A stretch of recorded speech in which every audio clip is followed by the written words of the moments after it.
Hello friends, movies all অ্যাবাউটে আপনাদের স্বাগত। সৃজিত মুখার্জি পরিচালিত সত্যি বলে সত্যি কিছু নেই, যেটা এক রুকা হুয়া ফ্যাসলার অ্যাডাপ্টেশন। সেই হিসেবে দেখতে গেলে এটা মূলত 12 অ্যাংরি মেনেরও অ্যাডাপ্টেশন।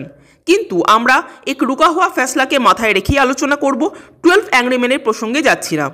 দেখুন, সত্যি বলে সত্যি কিছু নেই যদি একটা অরিজিনাল মুভি হতো, তাহলে বলতাম অনেকদিন পর আবার পুরনো সৃজিত মুখার্জিকে ফেরত পেলাম। যে স্টাইলে, যে নাটকীয় ভঙ্গিতে উনি গল্পটাকে দেখিয়েছেন তা সত্যিই প্রশংসনীয়। ডায়ালগ রাইটিং এখানে বেশ ভালো হয়েছে, ক্যামেরার কাজ দুর্দান্ত।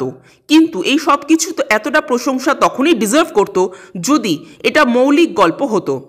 কিন্তু এটা মৌলিক গল্প নয়, বরং এটা একটা মুভির অ্যাডাপ্টেশন, বা বলা ভালো কপি পেস্ট। 12 অ্যাংরি মেনের 1000টা অ্যাডাপ্টেশন অলরেডি হয়ে গেছে এবং মানুষের এই মুভি দেখে দেখে মুখস্থও হয়ে গেছে। তাহলে আবার দর্শক সত্যি বলে সত্যি কিছু নেই দেখতে যাবে কেন? কিছু নতুনত্বের আশায়। কিন্তু নতুনত্ব কোথায়? এক রুকা হুয়া ফ্যাসলা আর সত্যি বলে সত্যি কিছু নেই হুবহু এক, কোনো ডিফারেন্স নেই। গল্প এক, ডায়ালগ এক, চরিত্রের গঠন এক, সবই এক। তাহলে পার্থক্যটা কোথায়? হ্যাঁ, পার্থক্য একটু আছে। এক রুকা হুয়া ফ্যাসলা একটা ঘরের মধ্যে আবদ্ধ হয়ে থাকা সিনেমা। সেখানে সত্যি বলে সত্যি কিছু নেইকে সৃজিত মুখার্জি কখনো জলে, কখনো জঙ্গলে, কখনো আবার মাঝ রাস্তায় নিয়ে গিয়ে ফেলেছেন।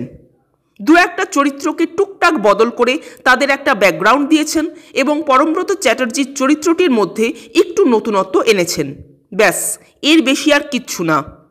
মুভিটা দেখতে দেখতে মনে হচ্ছিল এক রুকা হুয়া ফ্যাসলারই একটা পলিশড ভার্সন দেখছি।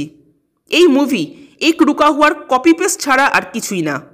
সৃজিত মুখার্জির মতো পরিচালকের কাছ থেকে আশা করেছিলাম যে তিনি হয়তো এক রুকা হুয়ার শুধুমাত্র স্ট্রাকচারটাকে ইউজ করে বাকি সব চেঞ্জ করে দেবেন এবং আমরা সম্পূর্ণ নতুন একটা সিনেমা দেখতে পাবো। কিন্তু আশাহত হলাম। আসলে সুযোগ পেলে রিমেক সকলেই করে, দোষ হয় শুধু রাজ চক্রবর্তীর।